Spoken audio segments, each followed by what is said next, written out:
Começa agora. Bíblia Fácil Podcast. Que bom ter você aí do outro lado. Você está dirigindo, está nos ouvindo, cuidando aí das crianças, terminando aquela comidinha gostosa e já está ligadinho no nosso podcast. Muito obrigada pela sua audiência. Ou então talvez você está pela Rádio Novo Tempo. Que prazer ter você, querido amigo, querida amiga. Nós vamos hoje falar um pouco mais sobre família. Mas entrando um pouco mais nesse assunto de família, vamos tratar alguns traumas. Ei, Axa, como assim? Eu não tenho nenhum trauma. Será? Às vezes nós estamos enfrentando conflitos sérios que podem ser tratados se a gente, for um pouquinho no tempo, um pouco mais atrás, talvez lá na sua infância, em um período da sua adolescência. E para conversar sobre tudo isso, gente, tem uma convidada que é um amorzinho de pessoa. Mas antes dela, deixa eu te apresentar ele, Pastor Felipe Amorim, que sempre traz a palavra de Deus de uma forma muito clara e simples pra gente, porque a Bíblia é assim, né, pastor? A Bíblia é assim, a Bíblia foi feita pra gente compreender. Deus quer que a gente compreenda. Caxa, obrigado aí pela companhia em mais um episódio. É bom estar aqui no Bíblia Fácil, é bom estar na Rádio Novo Tempo. Sim, Rádio é vida, né? É. Rádio é vida, cara. Rádio a gente não obedece o roteiro da diretora. Tô brincando, ela vai cortar essa parte. Dela, ela né? vai cortar essa parte. Mas é muito bom. A rádio, eu me sinto muito bem na rádio. É muito legal. É bem legal ter você aí que está nos assistindo pela internet, nos ouvindo pela sua rádio ou pelo seu podcast enquanto você caminha. E a gente vai falar hoje sobre traumas geracionais, é isso? Essas feridas que são herdadas, né? A gente vai trazendo aí da geração, do bisavô, da mãe. E aí a gente tem uma especialista nisso aqui, né? Sim. Eu fico tranquilo. Quando eu tenho alguém que sabe do assunto aqui, eu fico tranquilo, só passeando. A gente tem aqui a Sheilinha, né? Beijo da Sheilinha. Isso que eu ia falar agora, pastor. Um beijo pra Sheilinha. Ai, como é bom ter mais um episódio. Bom estar aqui com vocês. E é tão bom a gente poder falar sobre assuntos que a gente sabe que vai aí colocar no seu coraçãozinho, vai te ajudar de alguma maneira para que você tenha uma família feliz, né? Muito feliz de estar aqui com vocês mais uma vez. E a gente muito mais, até porque, gente, deixa eu já falar rapidinho dessa bênção que é a revista Lar Doce Lar. É um presente que você pode ter na sua casa. Sabe quem escreveu? Quem? Sheilinha Lima. Ela vem tratando sobre esse assunto aqui também. Afinal de contas, o nosso grandioso Deus, ele quer que nós possamos viver aqui na nossa maior qualidade de vida, né, Sheilinha? Exato. Trabalhando aí esses traumas. O número te passo agora, você pede de graça pelo 12981510081. Mas talvez, Sheilinha, o nosso querido amigo ouvinte que está ali nos assistindo, nos ouvindo, ele diz assim, tá, tudo bem, mas todo mundo fala, né, dessa cura emocional. Hoje a gente tem um boom sobre esse assunto. Isso realmente acontece, Sheilinha? Existe mesmo essa tal dessa cura emocional? Funciona mesmo? Se funciona, meu povo. Tem muita gente que hoje tem muitos problemas no seu relacionamento, com a sua família, porque trouxe ali da família de origem, né, lá de onde você cresceu, problemas, traumas, feridas, e essas feridas ainda estão abertas. E quando a gente começa a tratar essas feridas, elas podem se tornar cicatrizes. Você já viu cicatriz doer, pastor? Não, cicatriz não dói. Cicatriz não dói, mas eu tenho ferida... aqui na minha testa, que eu tava brincando na janela da minha tia. Minha mãe disse, não, brinca aí. Eu teimei. Aí eu caí e bati na ponta da mesa. Uau! Mas não dói mais. Mas tá aqui, eu nunca mais esqueci. Agora, quando o senhor olha para essa cicatriz, toca nela, o senhor vai lembrar da situação. Lembro da situação, mas não dói mais. Não dói. O senhor lembra, às vezes, até da dor, mas hoje ela não te dói. Isso. Essa é a diferença entre ferida e cicatriz. E no programa de hoje nós vamos falar que a sua ferida pode se tornar uma cicatriz. Axa, esse tema, eu só queria falar uma coisa sobre a Bíblia, né? Até como maneira, como preparação, introdução para esse tema, porque hoje é muito comum a gente ouvir uma expressão no mundo evangélico, assim, que é a tal da maldição hereditária, que é diferente deste trauma emocional que a gente está falando. Veja, o trauma emocional é uma coisa que existe, né? Vem traços ruins da minha família. Por exemplo, meu avô era muito violento, que passou esse traço para o meu pai, que foi muito violento, e que passou esse traço para mim, e eu posso ter a oportunidade de dar um basta nesse traço que vem na minha família. É diferente do que se fala aí no mundo evangélico, da tal da maldição hereditária, como se em algum momento das minhas gerações passadas, alguém jogou uma maldição sobre a minha família, aquela maldição vai se perpetuar e tal, como se eu herdasse os defeitos espirituais das minhas gerações. A gente não encontra esse paralelo na Bíblia. Tá? Eu quero deixar isso aqui bem claro, assim, os traumas emocionais são reais, eles existem. Os traços ruins que passam de pai para filho, eles são reais. Agora, a gente precisa ter cuidado para não ficar tentando jogar isso tudo para o mundo espiritual, como se a culpa de eu ser violento fosse uma maldição espiritual que jogara sobre meu bisavô. E algumas pessoas usam o texto do terceiro mandamento, ou do segundo mandamento, para falar sobre essas maldições, essas ditas maldições hereditárias, né? Lá em Êxodo capítulo 20, nós temos o texto do segundo mandamento, ali no versículo 4.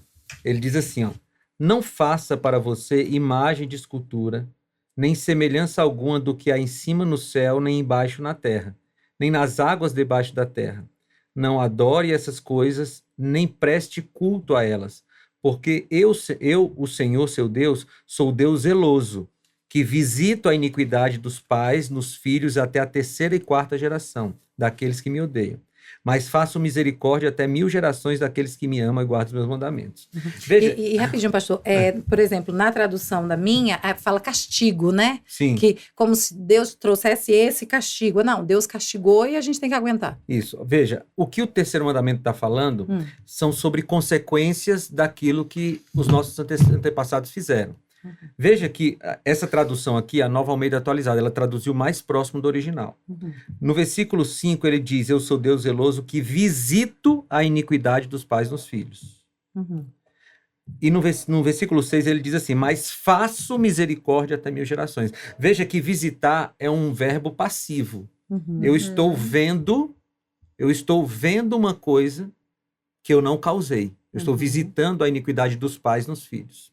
Agora, o verbo ativo é fazer misericórdia. Então não é Deus que faz assim, olha, o filho está sofrendo por causa do pecado do pai, porque cada um paga pelo seu pecado. Agora, o que ele está falando aqui? É consequência. Por exemplo, vou te contar uma história para ilustrar. Eu fui pastor de uma escola, e nessa escola tinha uma aluna, ela devia ter uns 16 anos mais ou menos, e ela era HIV positivo. Né? Ela tinha um trauma muito grande por causa disso. Né? Eu lembro que uma vez ela estava jogando vôlei e ela caiu, e cortou o joelho e começou a sangrar. Ela ficou desesperada. Por quê? Porque ela não queria que ninguém encostasse no sangue dela. E ninguém sabia, só sabia o pastor da igreja e os preceptores, né? Só o pessoal da direção ali.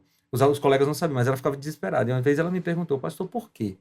Como foi que ela adquiriu aquele HIV? A mãe dela era usuária de drogas. E nesse uso de drogas, com seringa, ela acabou sendo contaminada. E no parto, eu não sei explicar biologicamente, mas no parto, ela foi acometida do HIV. Então, ali está a visita da iniquidade do pai no filho.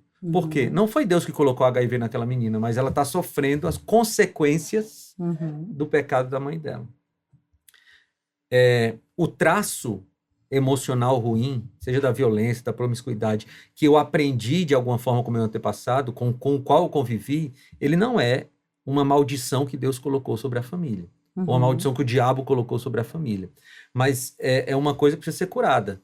Tá? Pode ser curada do ponto de vista psicológico e lógico também com o auxílio da oração e do estudo da Bíblia. Mas eu queria que tivesse muito cuidado com essa questão dessa tal da maldição hereditária, no sentido de que Deus amaldiçoou minha família, então todo mundo vai ser adúltero, então não tem o que fazer.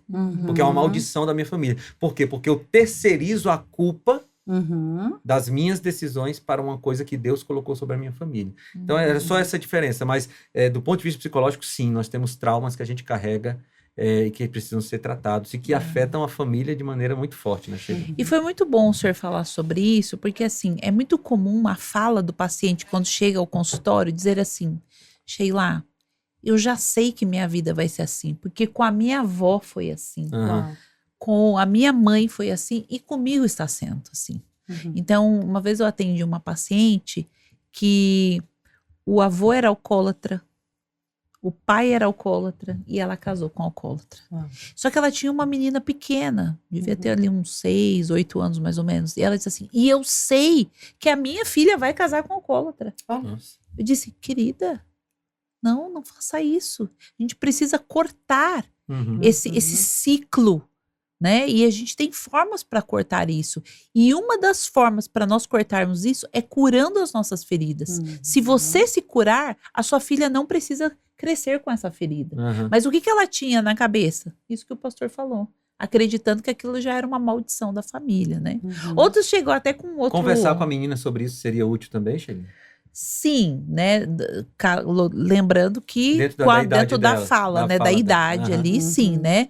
E mostrar, porque assim, eu fiz com que no tratamento ela entendesse que por conta das carências dela, ela foi aceitando coisas que ela poderia ter colocado um basta, né? Então, uma carência dela. Então, se ela... Agora, com já a experiência dela, ela não deixasse com que a filha tivesse também essas carências, qual a probabilidade de que a filha fizesse um caminho diferente dela? Muito grande, né? Então, nós precisamos aprender com as nossas feridas, e eu sempre falo uma coisa, cuidado para que a sua ferida não sangre no outro. Ali, a avó sangrou na mãe e a mãe sangrou na filha. E ela não precisava sangrar na filha dela também. Né?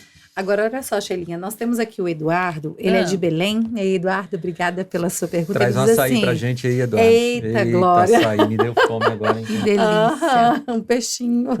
Ó, entender a origem da dor ajuda. Mas não muda o que eu sinto no dia a dia. Já faço terapia há alguns anos, mas sinto que nada mudou. E aí, Sheilinha, como ajudar o Eduardo? Tem muita gente que acha que ao chegar na terapia, só de saber onde é a origem da dor, o que ocasionou, vai fazer com que aquela ferida se torne uma cicatriz. Não, ele é um processo, né? Então a gente tem que lembrar que é um processo terapêutico. Uma das coisas para que essa ferida se feche e se torne essa cicatriz que nós estamos tanto falando aqui, é de você aceitar o perdão. Tem gente que precisa perdoar a si mesmo, tem gente que precisa perdoar a sua família, o pai, a mãe, o irmão, quem lhe causou mal. Então, às vezes as pessoas elas chegam com uma história e toda aquela ferida está aberta porque ela não liberou o perdão ali, ela não chegou naquele ponto de dizer assim, olha, eu já entendi que o que aconteceu comigo não tem como mudar. Não tem. Aquilo que aconteceu com você, a pessoa, por mais que ela te peça perdão, em alguns casos a pessoa não está mais ali, já até morreu, não tem nem como pedir perdão. Isso também não vai mudar a tua dor, porque já aconteceu. Mas eu gosto muito de uma frase na psicologia que ela diz assim, você não é o que fizeram com você. Você é o que você escolhe se tornar. O que você faz com o que fizeram com você, né? Exatamente. Então, a pergunta é, o que é que você vai fazer com essa dor que te ocasionou, que te ocasionaram? O que é que você vai fazer com essa ferida que está aberta? Você vai dar uma chance de ser feliz e perdoar quem te fez isso? A escolha é sua. Que inclusive, Sheilinha, eu sei que o pastor está procurando aqui um versículo para trazer para a gente, mas a gente continua no mesmo contexto.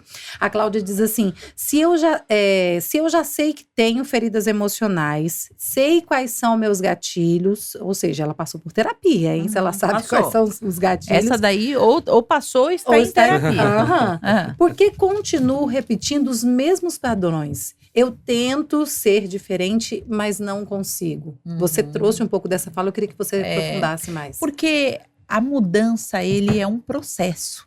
É muito comum também eu ouvir pacientes dizendo assim, no meu caso eu atendo só casais, né?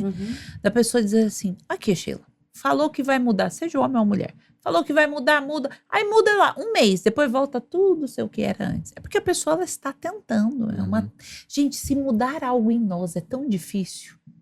Imagina você querer que o outro mude. Agora, lógico, eu entendi que você está, minha amiga, em processo terapêutico. Processo terapêutico, o que é? Qual a diferença de fazer terapia e estar em processo terapêutico? Terapia muita gente faz. Processo terapêutico é quando você ouve, você começa a refletir sobre aquilo e você faz um esforço para uma mudança de comportamento. Então, a sua terapeuta já ensinou quais são os gatilhos. O que são gatilhos? São situações que acontecem que vão te despertar emoções, sentimentos que às vezes você não gostaria de sentir aquilo. Então, você fala, puxa, toda vez que eu passo por isso, que eu ouço aquela frase, aquilo vai me dar um sentimento ruim. Isso é o gatilho, né? Explicando assim, bem de forma simples. Mas, então você já sabe qual é o seu gatilho. E agora você está na caminhada. Mas essa caminhada pode durar anos, né? Porque todos os dias nós começamos ali um novo caminho. E se você fala, puxa, de novo estou eu aqui chorando por causa disso, estou eu aqui sofrendo por causa disso. Amanhã é um novo dia, você pode recomeçar. Uma vez eu atendi uma moça que ela sofria muito por questões da mãe, né? A mãe foi uma mãe, assim, que não foi presa. Não foi mãe, essa é a verdade. Não foi mãe. Mas o que a mãe fez na infância lhe trouxe dores profundas, dores muito profundas. Então, assim, a mãe sempre quis ter menino, né? E veio ela. E aí, logo a mãe engravidou de novo e veio o menino. Então, o que a mãe fez com ela? Deixou de lado, desprezou. E tudo era o irmão, e é assim até hoje. Mas a mãe, ela chegava a dizer assim, fazer coisas, e ela contava em consultório, embora a sessão fosse online, e ela chorava, e eu percebia que ela ia tremendo, a sua mão, ela tinha crises de ansiedade ao contar, porque ela dizia assim, a minha mãe chegava com um presente, e ela dava para o meu irmão e dizia assim, porque você é o meu filho preferido. Vixe. Então, imagine o que aquela menina foi construindo ali. E não havia um pai para dizer assim, então, você é a minha filha preferida. Não existiu tipo Esaú e o Jacó, né? Não tinha ali, né? Não tinha isso. E ela não tinha esse amparo, porque o pai era muito omisso. O pai não fazia a mesma coisa com o filho, mas também, né, era omisso ali. E ela foi criando isso no seu coração, uma revolta do irmão, uma revolta com a mãe, depois se revoltou com o pai. E sabe o que isso acabou? Ela tendo uma revolta com homens. Olha que interessante. Acabou trazendo essa revolta. Só que ela se casou, né? Porque aí o primeiro homem que lhe deu ali um aconchego, um carinho, fez com que ela dissesse, eu sou amada, né? Só que este homem também tinha suas dificuldades, também tinha os seus traumas, né? Tinha os seus problemas com pai e com mãe, enfim. O que ele entregava para ela eram migalhas de amor. E o que ela entregava para ele era mais migalha ainda, né? Então os dois não se conectavam.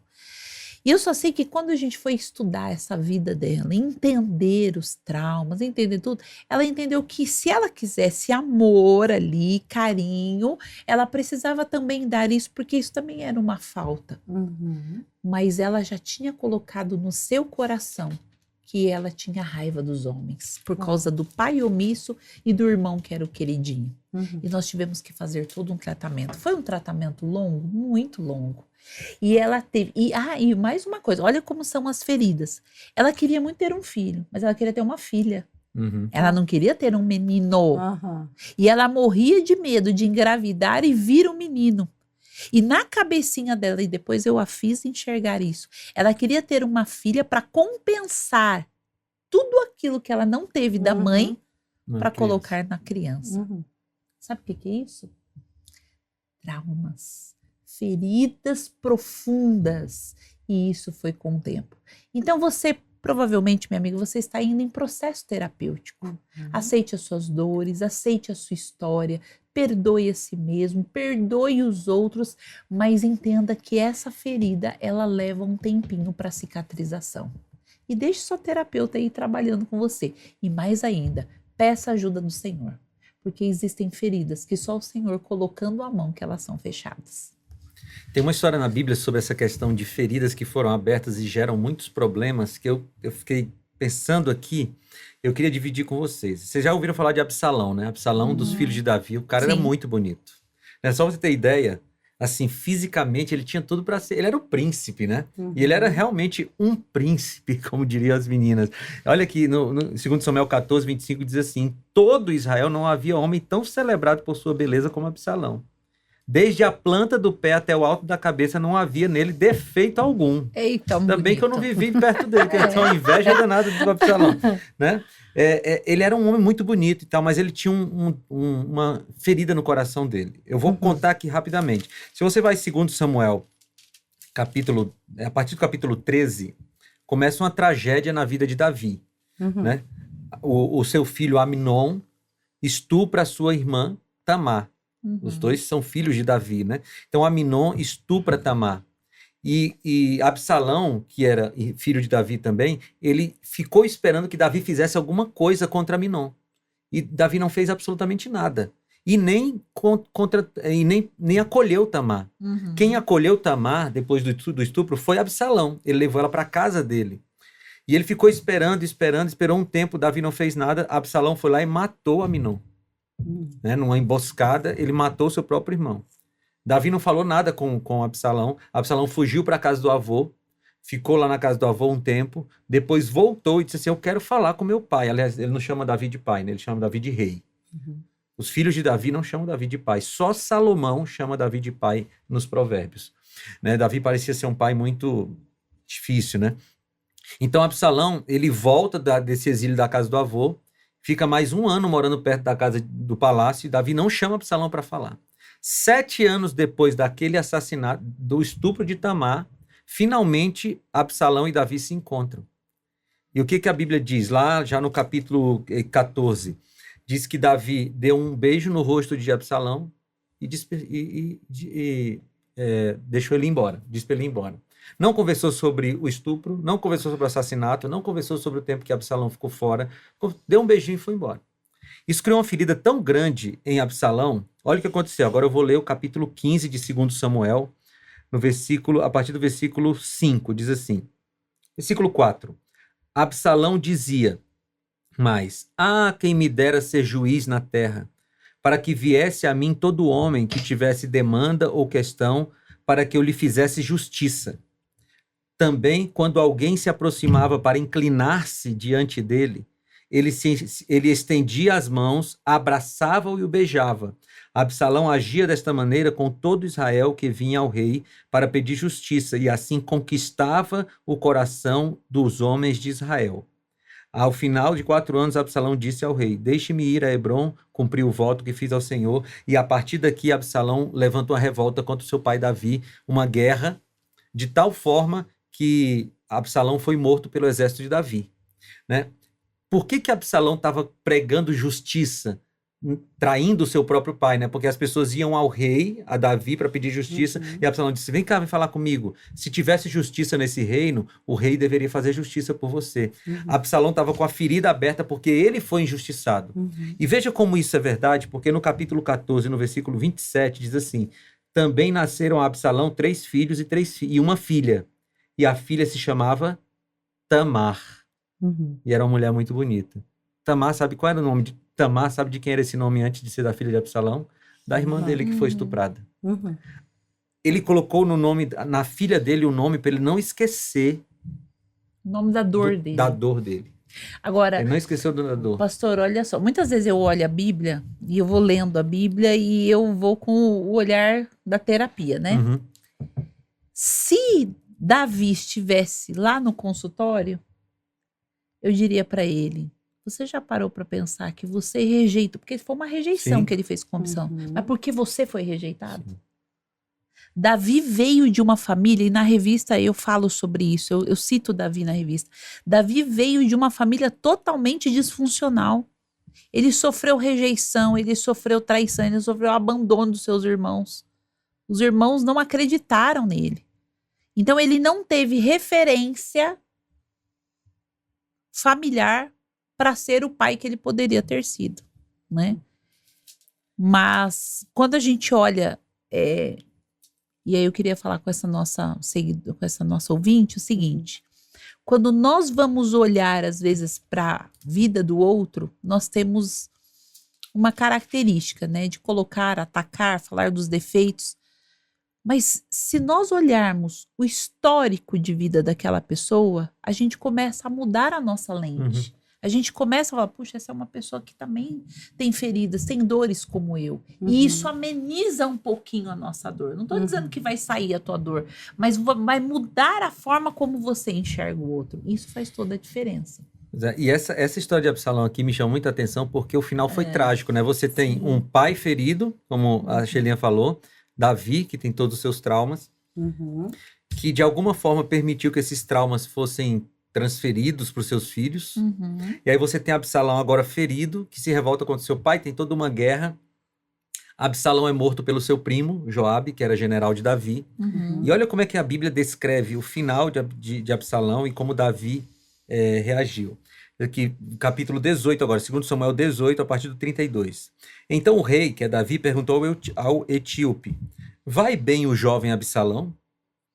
O etíope respondeu, que aquilo que aconteça com aquele jovem aconteça com os inimigos do rei, meu senhor, e todos eles se levantem contra ele. Então o rei, profundamente comovido, subiu à sala que estava por cima do portão e chorou, e andando dizia, meu filho Absalão, quem me dera que eu tivesse morrido em seu lugar. Absalão, meu filho, meu filho.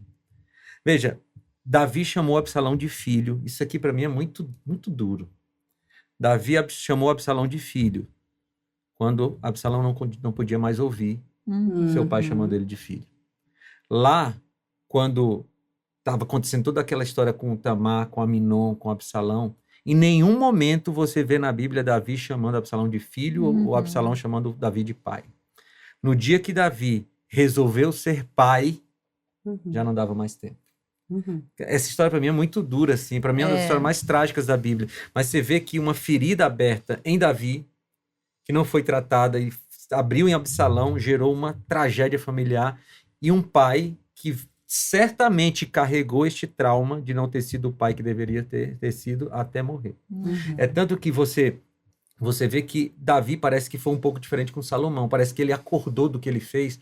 E o livro de Provérbios, boa parte do livro de Provérbios, quando lá Salomão está escrevendo, meu filho, faça essa coisa, não faça aquela outra coisa, boa parte daquele livro são os conselhos que Davi deu para Salomão.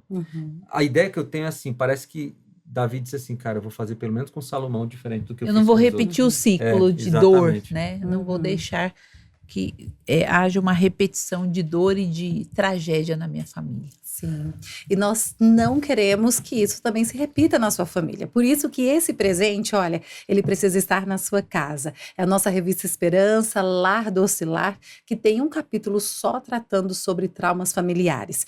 Peça agora, chega de graça para você, é bênção do Senhor. Você vai orar, vai abrir, vai estudar junto com a Bíblia e o Senhor Deus vai ajudar você. O número do nosso WhatsApp é 12981510081. Vai estudando em oração e com certeza o Senhor vai direcionando você para a Bíblia, para uma terapia, né, Sheilinha? Porque nós precisamos também desses recursos, né, pastor? Deixa eu falar uma coisa aqui, você me lembrou agora. Existe ainda no meio dos crentes, já está bem menos agora, mas ainda existe no meio dos crentes aquele preconceito de que quem faz terapia não tem fé. Já ouviu isso aí, Shelinha? Já, pois é. Não, quem tem depressão é porque orou pouco. Quem tem problema na falta família de Deus. É falta de Deus e tal. E veja, depressão, qualquer outro problema emocional é uma doença como qualquer outra doença. Você chega uma pessoa diabética e diz assim, não orou muito não, tá diabética, hein? Você não fala um negócio desse, né? A pessoa tá com problema do coração, lá e você diz, faltou ler pouco a Bíblia, porque você está com problema do coração. Você não diz isso. Você vai dizer se uma pessoa que está com uma doença emocional, ela tem uma doença que muitas vezes tem fatores químicos, outras vezes tem fatores psicológicos, às vezes é tudo junto, e a gente não pode. Então, gente, você está me ouvindo, você ainda tem esse preconceito de que quem vai ao psicólogo, quem vai ao terapeuta é porque não tem fé. Quem toma remédio psiquiátrico é porque não tem fé. Gente, os remédios e os médicos e a medicina, eles são um recurso que Deus criou para amenizar os efeitos do pecado na nossa vida. Então, você está com um problema químico no seu cérebro. E porque você tem um problema químico no seu cérebro, você está com depressão. vai lá e toma um remédio para resolver o problema químico. Uhum. Mas eu preciso resolver o problema emocional. Vai ao psicólogo, vai ao terapeuta. Não há pecado nisso. Eu diria, inclusive, que pecado é você saber que tem um jeito de você amenizar aquela dor e você não ir. Uhum. Então, pode ir para o terapeuta, para o psicólogo, psiquiatra em paz. Não é pecado e não é falta de fé. Você tem, Elias passou por momentos de profunda depressão e ele era um profeta de Deus. Davi, Asaf. Você tem o Salmo 88, depois dá uma olhadinha no Salmo 88, é o salmista, o escritor bíblico, ele está dizendo assim, eu estou me sentindo como se eu tivesse morto. Então não é problema de fé. Essa é uma história, só piora. Você tem uma pessoa com depressão e você diz assim, tá faltando fé, a pessoa vai afundar mais o outro, né? Então, tem que orar quando tá com depressão? Tem. Do mesmo jeito quando você quebra a perna, quando você tá com diabetes, tem que orar, tem que ler a Bíblia, mas tem que procurar um tratamento medicamentoso também, às vezes precisa. Sim. E é importante lembrar que quando nós não cuidamos das nossas emoções, e no caso aqui no programa de hoje nós estamos falando sobre feridas emocionais que foram trazidas da infância, eles atrapalham o relacionamento que nós temos com Deus. Então, por exemplo, uma pessoa que ela foi rejeitada, abandonada pela sua família de origem, né, pelo seu pai, sua mãe, teve problemas com isso, vai ser uma pessoa que vai ter dificuldade de entender o amor de Deus, né, pastor? Com certeza. Vai ser uma pessoa que vai ter dificuldade de entender o perdão de Deus, o acolhimento de Deus. Então, quando eu trato isso dentro de mim, eu começo a entender que o agir de Deus pode fazer muitas coisas e eu começo a aceitar, a olhar a Deus como meu Pai, como meu Senhor, como meu Salvador. Sheila, isso que você falou é muito importante mesmo. Veja, você acabou de falar de uma moça que foi abandonada pelo pai e pela mãe, né? A mãe foi, assim, digamos, ativamente omissa, né? Ou ativamente cruel com ela, preferindo o irmão. E o pai foi um pai omisso. Esta menina, esta moça, provavelmente pensa em Deus como um Deus omisso. Um Deus que não está nem aí para o que ela está sofrendo. Por quê? Porque o padrão que nós temos de Deus, que nós construímos de Deus, a maior parte deles é construída na nossa infância com o conceito que nós temos do nosso pai. Da mãe também, mas especialmente do pai. Então, se teve um pai muito violento, muito agressivo, você vai pensar num Deus agressivo. Um pai muito crítico, você vai pensar num Deus crítico. Por isso que é importante a gente estudar a Bíblia, porque a Bíblia vai corrigindo as coisas que a gente sente. Mas isso que a Sheilinha falou é muito importante. Veja, se você aprender a curar essa ferida que o seu pai lhe causou, você vai começar a se relacionar de maneira melhor com Deus. Porque talvez você ache que Deus não pensa em você, porque você teve um pai que não pensou muito. Talvez você ache que tem um Deus que está sempre assim, com o raio na mão, esperando você pecar para jogar em cima de você, porque você teve um pai que estava sempre esperando você errar para te dar uma surra. Então, é preciso tratar isso para melhorar também a vida espiritual. Muito bom, Sheilinha, muito bom. Agora, Sheilinha, e quando a ferida é causada dentro do casamento? Há amor ali pelo cônjuge, mas a pessoa já está exausta, está se sentindo sobrecarregada. Como que faz nessa situação? Na verdade, assim, a psicologia ela compreende que durante a nossa fase adulta, não é que nós não somos feridos. Sim, acontece em várias situações nós sermos feridos. Mas geralmente a ferida que a gente acha que foi agora na vida adulta, ela já começou lá na infância, né? Então, por exemplo, vamos dizer de um casal que é muito comum, infelizmente, que a mulher ou o marido foi traído, né? Houve essa traição no casamento, mas às vezes esse sentimento de ser traído, ele já começou na infância. Então, por exemplo, deixa eu pegar aqui um exemplo de traição, né? De uma criança se sentir traída. Uma frasezinha boba ali, simples, que a nossa mãe falou, todo mundo já ouviu, né? Mãe, compra isso daqui. O que a nossa mãe falava pra gente, pastor? Na volta eu compro. Na volta a gente compra. Quantas crianças choraram por conta disso, né? Porque foram enganadas, foram traídas. Puxa, a mamãe falou que ia comprar. E a criança, lógico que, às vezes você fala, Sheila, eu ouvi isso aí da minha mãe a vida toda, não tenho esse sentimento de traição, não tenho nada. Só que cada ser é um, né? E cada história é uma. Às vezes a pessoa prometeu uma coisa, foi lhe prometido. Uma vez eu atendi também um paciente, e o que aconteceu? naquela época, toda a alegria, principalmente dos meninos, era ganhar uma bicicleta, né, pastor? O negócio era a bicicleta. E o pai disse assim, ó, se você passar de ano, eu lhe darei a bicicleta. E esse menino estava numa situação porque ele não gostava de estudar. Ele era muito inteligente, inclusive até hoje, né? Muito inteligente e tal. Mas na época o negócio dele não era o estudo, né? E ele disse que fez um esforço sobrenatural. Né? E ele contava, e ele falou, Sheila, tudo que eu pude fazer, eu fiz, prestar atenção, fazer o trabalho, para poder passar de ano. Mas não é porque não é porque eu entendia que passar de ano era importante, é porque eu queria ganhar a bicicleta. E aí ele começa a descrever, todos os meninos da minha rua tinham bicicleta, menos eu não tinha bicicleta.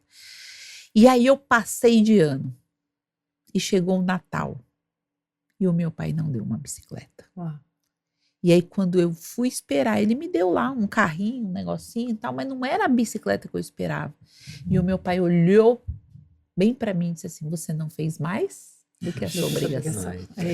Ele criou sabe assim, ele disse assim, a desconexão que eu tenho com meu pai hoje, eu sei que foi por causa disso. Porque foi naquele dia que eu comecei a enxergar o meu pai de forma diferente. Foi naquele dia que eu entendi que ninguém que faz uma promessa, o que acontece? Vai cumprir aquela promessa. Então ele cresceu com esse sentimento de traição, até de injustiça mesmo. E ele se casou, se apaixonou, se casou e tal. E a pessoa que ela cresce com esse sentimento de traição, ela é uma pessoa que ela é insegura. Ela não é uma pessoa que vai acreditar em tudo. E o que ele fazia? Ele sempre dizia, eu sei que você está me traindo. Eu sei que você está me traindo. E ele falava para a esposa, só que a esposa não traía, mas na cabeça dele, ele disse assim, aí ela disse assim, eu nunca te traí, ele disse, se não me trair, um dia vai me trair. Olha só, né? E aquela coisa ali. E aí um dia, a esposa, né? Aquele casamento, lógico, foi desconectando, as brechas foram abrindo, ela conheceu uma pessoa, e aí um dia ela pensou assim, ele já fala que eu traio ele mesmo, então agora eu vou trair mesmo. Nossa. E aí um dia numa discussão, ele disse, é porque eu sei que você me trai, né? E ela ficou nervosa e disse assim, quer saber de uma coisa? Pois eu te traio mesmo. Eu te traio mesmo. Só que ele não esperava aquilo, sabe, pastor? Ele não esperava aquilo ali, Ax. Ele disse, como assim você me trai? E aí ela disse assim, ué, você disse tanto que eu te traio que agora você pode falar, porque agora realmente, antes eu não tinha essa culpa, agora você pode falar, porque eu realmente te traí de tanto que você falou. Nossa. Que história, né? Que tristeza, que feridas que foram trazidas. Mas a tua pergunta é uma pergunta interessante. Você disse assim, o que fazer com essas dores hoje, né? Agora eu pergunto, lógico que toda traição dói. A traição é um luto. Na visão da psicologia, quando a gente é traída, a gente passa por um luto igual quando a gente perde alguém para a morte, tá? Mas aquela traição para ele, e ele não a perdoou, o casamento acabou ali. Aquela traição, ele não teve condições de conseguir perdoá-la e continuar no casamento, porque para ele a dor foi muito grande. E eu pergunto, embora a traição seja uma dor tão grande, eu disse um dia para ele, olhe bem para mim e diga, será que essa dor que você está sentindo é só por causa disso? Ou tem mais coisa aí? E sabe o que ele me respondeu? Sheila. E eu sempre falo para os meus pacientes que todo mundo tem uma mochilinha emocional, né? E ele já sabia disso. Ele disse, Sheila, depois que tudo que você me disse, eu acho que a minha mochilinha emocional já está cheia de pedrinhas. Já estava pesado demais. E aí, quando ele entendeu todo esse processo, quando ele quis voltar, a esposa disse, eu não quero mais. E um casamento se acabou ali. Então, meus amigos, o que eu posso te dizer é o seguinte, se você sente dores hoje no seu casamento, busque uma terapia para saber se o tamanho dessa dor que você sente, às vezes ela já não começou anos atrás. E às vezes a outra pessoa está levando uma culpa que não é totalmente dela.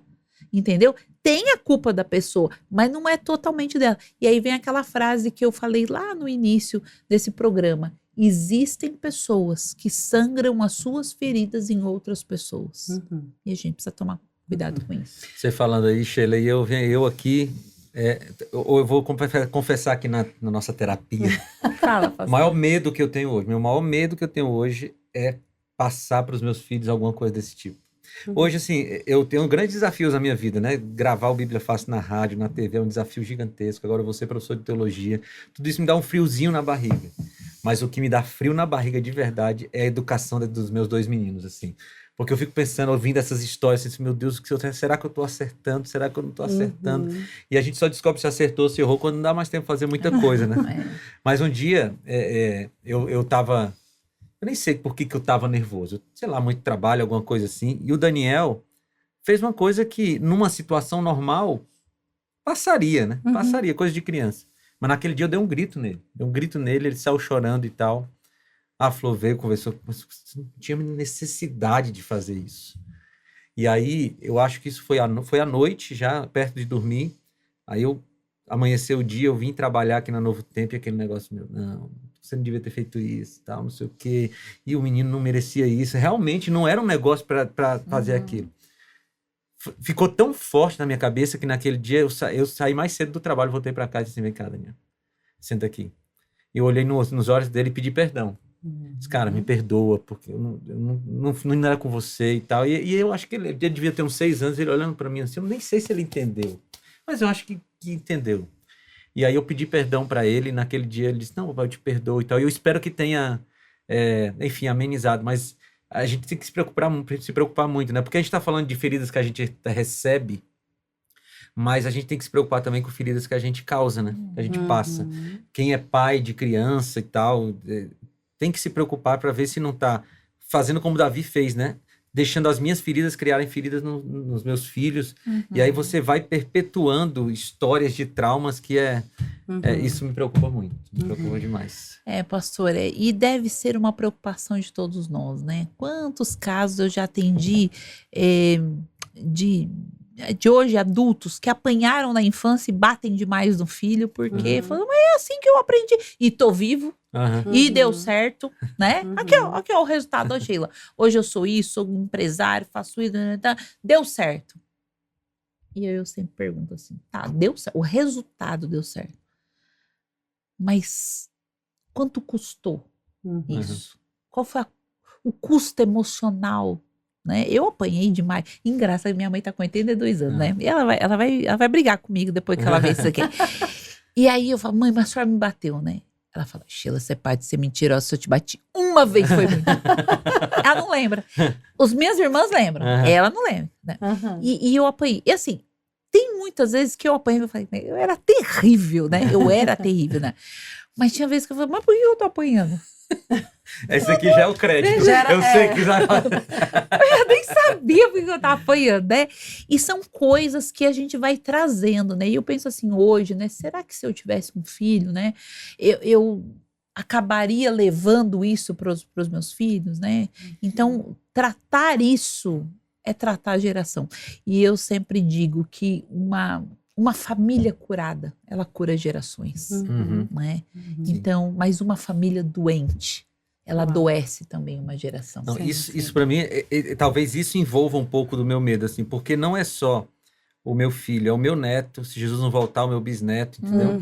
Então, isso pode se perpetuar, a não ser que um trauma que eu passe para ele entenda, trate e interrompa aquela sangria, né?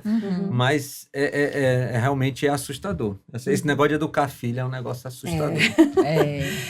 Pastor Sheilinha, eu queria trazer um assunto muito delicado. Infelizmente, nós temos visto que esse índice tem se aumentado, ainda que se fale muito, ainda que nós tenhamos aí o Conselho Tutelar cada vez mais atento para isso. Mas a gente tem vivido num mundo onde os abusos sexuais, infelizmente, eles são alarmantes, né?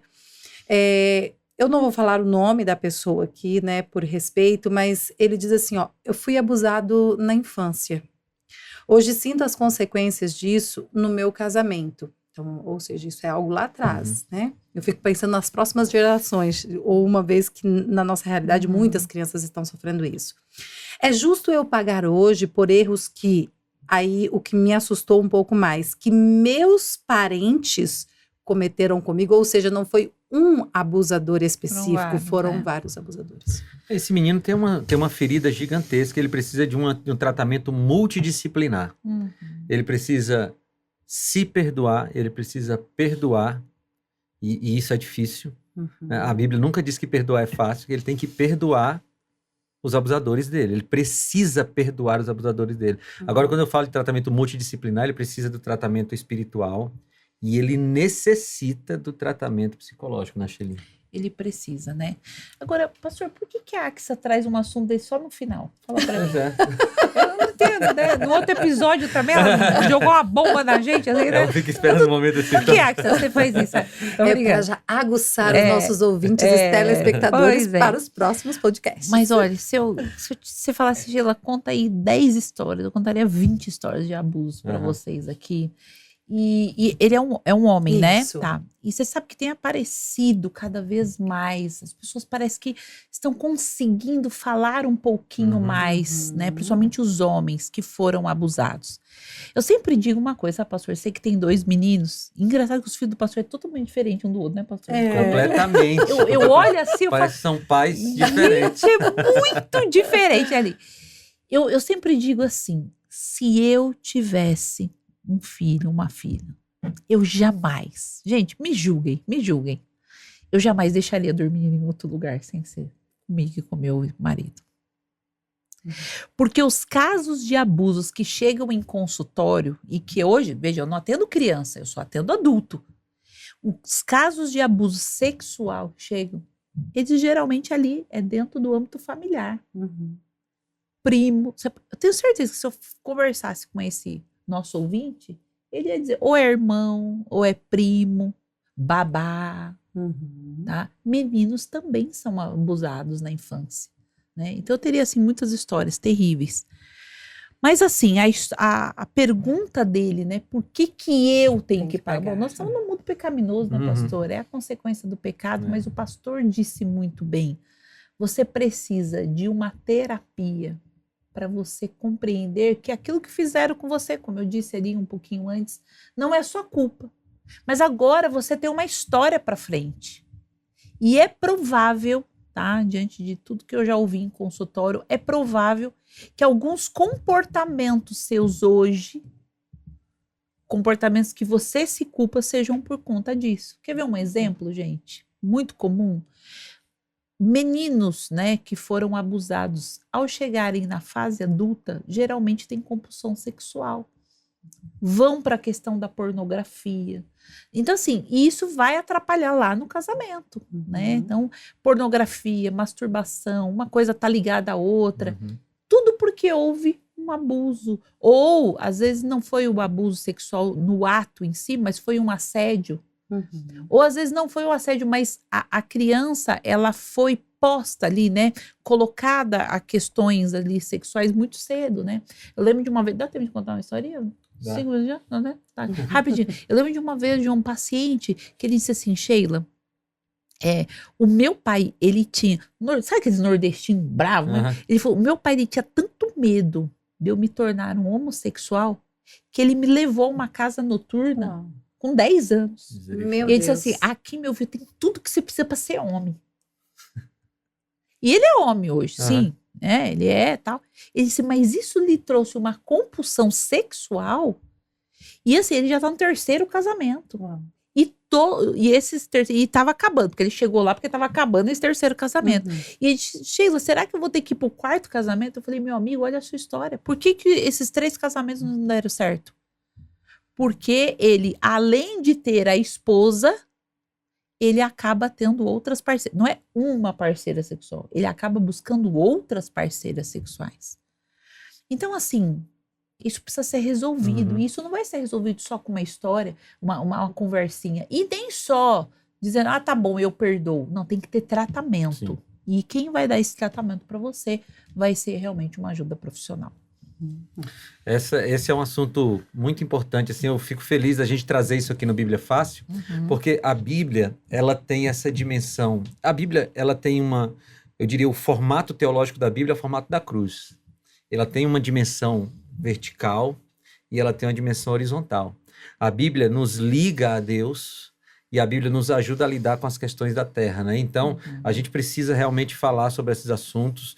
E se você, ouvinte, tá agora aqui com a gente e você identificou que você é uma pessoa que tem uma ferida aberta, busque ajuda imediatamente, né? Busque ajuda espiritual, converse com o seu pastor, busque uma ajuda profissional, uma terapia, porque você pode viver com a cicatriz. Nunca mais você vai esquecer que foi abusado, por exemplo. Mas aquilo não dói mais. É como a gente começou a falar, né? Aquilo não dói mais, aquilo não afeta mais. Não afeta mais negativamente os seus próximos passos, né? Mas é isso. Eu espero que tenha sido muito útil para os nossos ouvintes aí, Axia. Sim, com certeza. A Sheilinha está procurando aqui rapidinho uma citação na revista para trazer para você. Já aproveito para passar o número do nosso WhatsApp para você pedir este material que chega de graça na sua casa. 12981510081. Sheilinha, diz pra gente qual é a página, só para eles já terem uma ideia, para quando chegar deles, eles entenderem e já estudarem mais. Nós falamos dessas dores, dessas feridas, e todas elas vêm de uma família disfuncional. E tem um capítulo na revista só sobre famílias disfuncionais, e na página 30 eu coloquei aqui como se fosse um testezinho, sabe, pastor? Para você saber, será que eu passei? Olha aqui, ó, situações ocorridas na infância, passei por isso ou passo por isso, não passo por isso. Para você colocar um... Porque às vezes você tem uma dificuldade de pensar, será que eu preciso de terapia? Será que realmente é o meu caso ali? Eu tenho feridas da infância? E depois no outro capítulo, eu coloquei aqui, olha só, que as feridas da infância, nós chamamos de 5 feridas, né? Que é abandono, rejeição, humilhação, traição e injustiça. E eu descrevo cada uma delas. E eu também falo aqui sobre comportamentos. Ou seja, por que eu fiz dessa forma assim, bem didática? Para você olhar e falar assim, opa, preciso me tratar.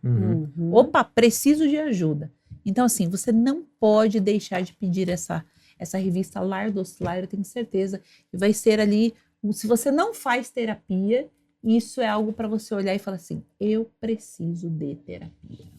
Aí, gente, um convite melhor do que esse é impossível, né? Então peça agora 12981510081. Nosso tempo está acabando e a gente quer muito te agradecer, Sheilinha. Bate-papo muito gostoso. Com certeza nós teremos aí outros momentos para conversar mais, porque o nosso grandioso Deus instituiu a família. E nós estamos aqui para dizer que podemos sim ter um lar do Oscilar, não é isso? Isso mesmo. Eu estou feliz porque todos os dias você também está aqui comigo na Rádio Novo Tempo, no programa Lar e Família, às 9 da manhã e às 16 horas. E lá no meu Instagram você também pode, todo dia tem muito conteúdo, @casaisemterapia. Grande abraço para você e eu desejo que a sua casa se torne um lar. Amém. Amém. É isso aí, gente. Muito obrigado pela sua companhia. Axia, obrigado e até o próximo episódio.